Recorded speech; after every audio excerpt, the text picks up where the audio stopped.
네, 진정한 보수의 가치와 품격은 무엇인지 우리 사회의 뜨거운 현안들을 보수의 시각으로 들여다보는 시간입니다. 보수의 품격, 윤여준 전 장관님 스튜디오에 나와 계십니다. 안녕하세요. 네, 안녕하세요. 새해 복 많이 받으시고요. 감사합니다. 새해는 더 활발한 활동을 기대하겠습니다. 네, 장관님도 활발하게 활동하셔야죠. 저야 뭐 이제 그럴 일이 별로 없지만. 이제 신년이니까 대통령 신년사부터 조금 얘기를 해볼까요? 들어보셨죠? 네, 보도도 네, 보셨고요. 네.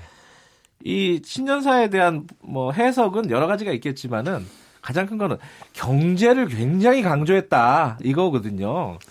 어떻게 보셨습니까? 아니 근데 신년사라는 게 네. 과거에는 이게 그렇게 크게 무슨 비중을 두는 행사는 아니죠. 네. 해가 바뀌었으니까 이제 인사하는 거고 그런 건데 저는 이번의 경우에는 조금 달랐으면 좋겠다라고 생각을 했어요. 왜 그러냐면 네. 작년 1년 동안 국민들은 그 소득소 성장을 둘러싼 그죠? 많은 그 아픔을 겪었잖아요. 네. 영세상인이나 중소기업인들이 막 계속 고통을 호소하고 그렇죠? 또 전문가들 사이에서는 그 정책의 타당성을 놓고 논란이 계속 이어져 오고 네. 그래가지고 국민들이 뭔가 좀 심란하고 짜증나는 그런 심정인데다가 네. 많은 전문가들이 금년이 작년보다 더 경제가 어려워질 거라는 전망들을 했어요. 네. 그래서 다 이제 걱정, 우울 이런 기분으로 해를 맞았거든요. 네. 그래서 금년에는 대통령이 신년사를 하는 마당에는 좀 그런 국민들의 그 고통에 대해서 좀 위로하는 그런 얘기를 하면서 심기일전해서 금년에는 더 참 잘해보겠다는 그런 의지와 각오 이런 걸 좀 강력하게 표시하는 이런 메시지가 필요하다고 저는 판단을 했어요. 그런데 막상 신년사를 들어보니까 물론 아까 말씀하신 것처럼 경제에다 비중을 많이 둔 거는 뭐 좋다고 생각했지만 이 내용이나 스타일이 종전의 형식에서 별로 벗어나지 않았어요. 좀 장황하고 정책을 나열식으로 설명하는. 그래서 이게 뭐 내 판단이 항상 옳은 건 아니지만 이건 꼭 이렇게 했어야만 되나 그런 아쉬움이 좀 있더라고요. 그러니까 말씀하신 거는 조금 더 낮은 자세로 먼저 시작을 하는 게 좋지 않았겠느냐. 낮은 자세지만 어쨌든 국민이 1년 내내 고통을 겪었으니까 그러니까요. 위로하고 그걸 대통령이 참 미안하게 생각한다. 불가피한 면이 있었지만은 그러니까 그 미안하게 생각한다는 위로를 하는 건 뭐 그렇게 어려운 일이 아니잖아요. 말로 위로를 하고 그다음에 그걸 잘 알기 때문에 금년은 심기일전해서 열심히 하겠다. 이렇게 의지와 각오, 다짐 이런 게 오히려 더 필요했을 거라고 저는 생각을 했는데 정책을 나열식으로 설명하는 게 쭉 이어지면 국민들이 이렇게 별로 귀에 들어왔을까. 더군다나 1년 내내 그 어려움을 겪은 사람들 입장에서는 대통령이 이런 말을 했어요. 금년에는 그런 정책의 구체적 성과를 체감할 수 있도록 하겠다. 이 말이 실감 있게 들렸겠어요? 작년에 신년사도 일자리 창출을 하고 뭐 그거 한다고 했어요. 양극화 해소하고 한다고 했어요. 근데 그게 다 제대로 이루어지지 않았거든요.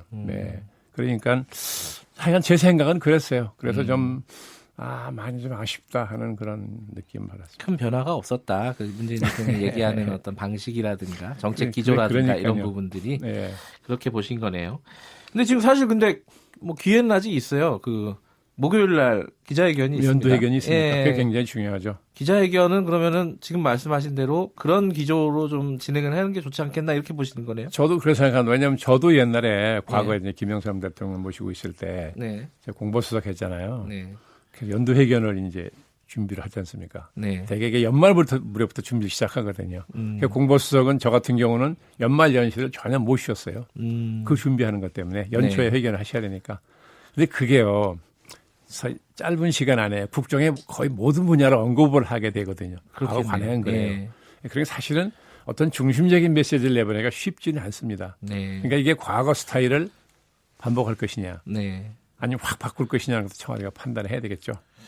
일단 좀 열린 형식은 좀 열린 형식으로 타운홀 미팅 뭐 요새 유행하는 뭐 그런 걸로 간다는데 형식이 중요한 게 아니라 내용에서 어떤 메시지를 담을 거냐. 타운홀 미팅이라는 형식이 미국 일찍 썼던 거잖아요. 그게 굉장히 미국의 특징적인 방법인데 우리 과거 대통령들도 뭐 그런 형식을 한다고 많이 해봤죠.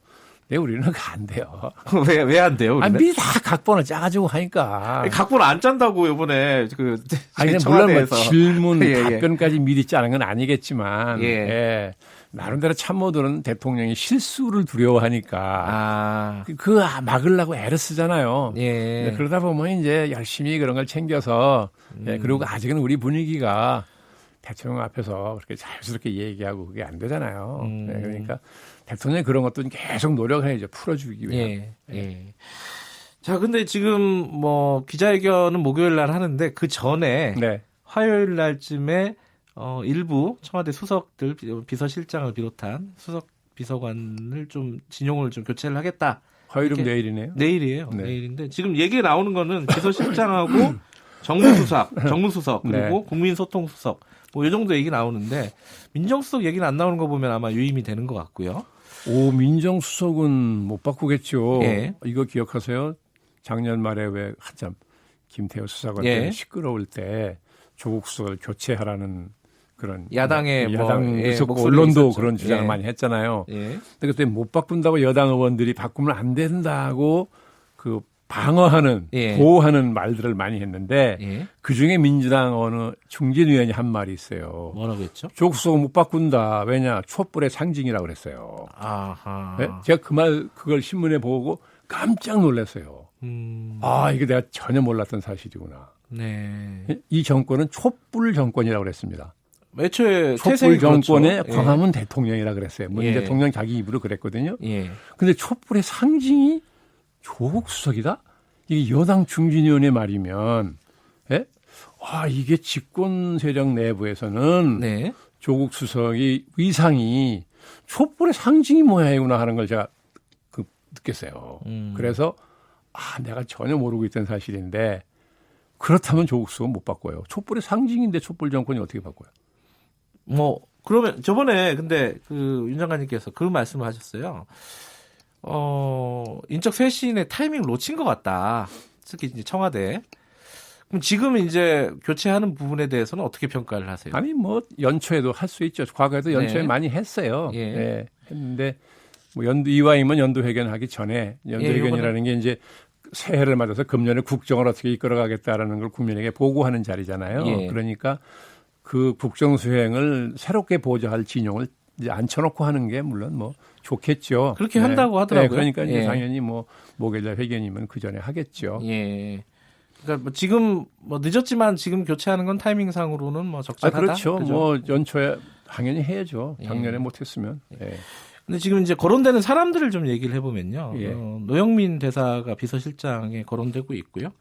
그다음에 뭐 정무수석이나 국민소통수석도 얘기가 좀 나오고 있어요.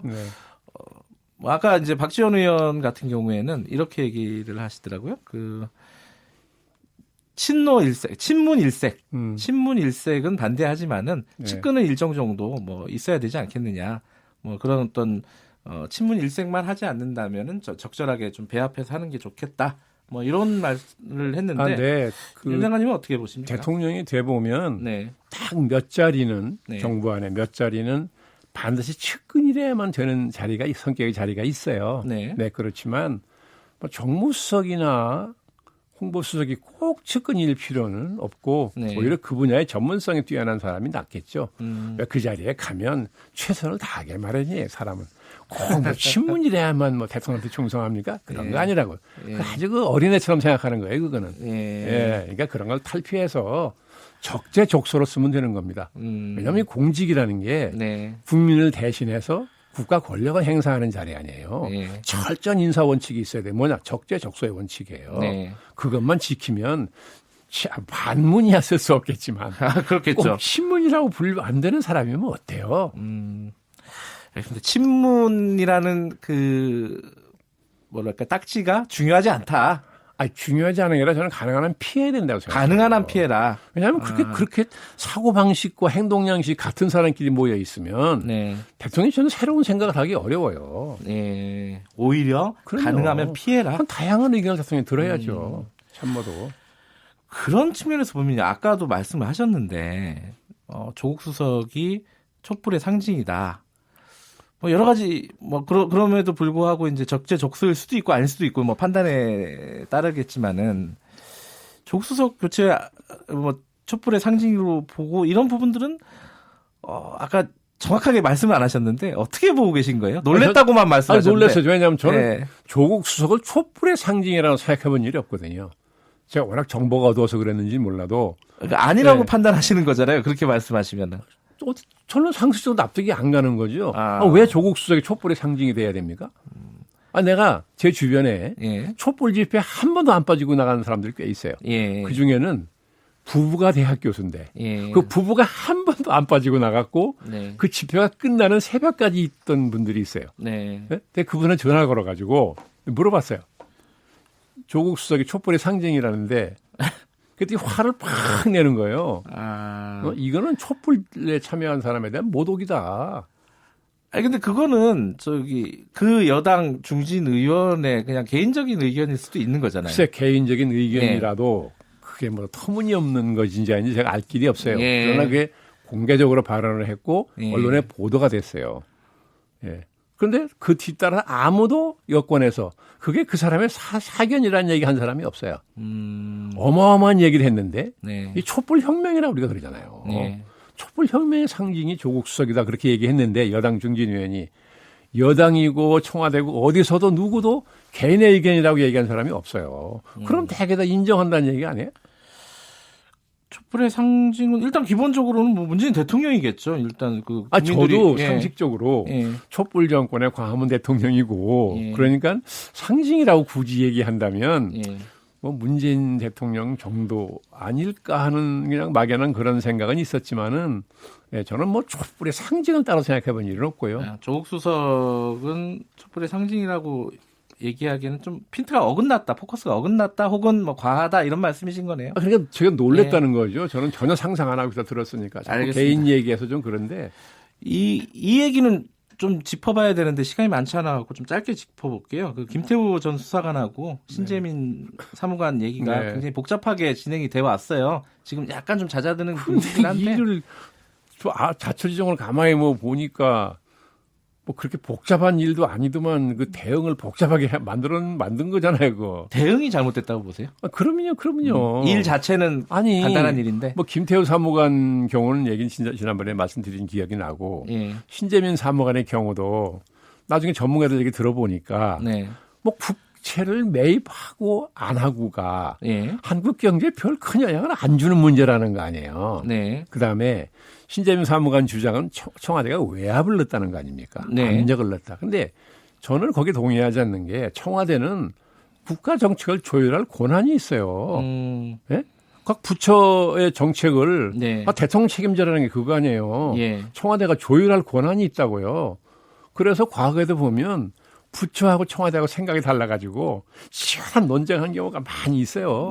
그러다 조율이 되는 거거든요. 그걸 압력이라고 그러는 건 저는 그거는 합리적인 생각이 아니다라고 봤던 것이고 그 정책의 본질 자체는 뭐 기재부 실무자급에서는 안 된다고 생각하는 게 그렇게 됐으니까 뭐 불만이 있었는지 모르겠으나 그것이 무슨 청와대가 부당한 압력을 행사했다고 하는 것도 저는 온당치 않다고 보는 거고 그 정책 자체가 그렇게 한국 경제에 큰 영향을 주는 게 아니라는데 왜 그 얘기를 하자마자 검찰의 고발부터 먼저 합니까? 그런 부분에서 대응이 미숙했다고 보시는 거네요. 뭔가 위압적으로 입을 막으려고 그런다. 이런 인식을 전체 국민에게 줬어요. 김태우 사무관 경우도 직속상관이 나와서 팩트만 설명할 될 거를 홍보수석이 나서 가지고 막 미꾸라지라고 해야 되는 바람에 일 커진 거잖아요. 뭔가 감추는 게 있다. 뭔가 놀래 가지고 막 당황한 모습 같은 거. 이걸 다 보였다고요. 왜 그렇게 하냐고요. 사안 자체는 그러니까 간단한 일이다. 그렇잖아요. 그런데 대응이 저는 미숙했다. 그 지식이 짧아가지고 국채 매입이 엄청난 건 줄 알았어요. 근데 전문가들 얘기 들어봤더니 이리 가나 저리 가나 그렇게 큰 문제가 아니라는 거예요.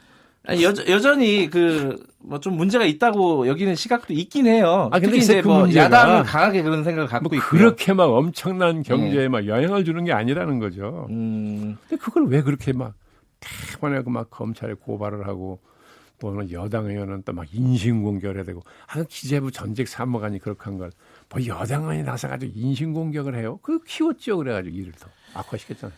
복귀를 해보면은 여당이나 청와대에서 미숙하게 대응했고, 네, 좀 키웠다 일을 오히려 아주 아마추어적으로 대응을 하니까. 예.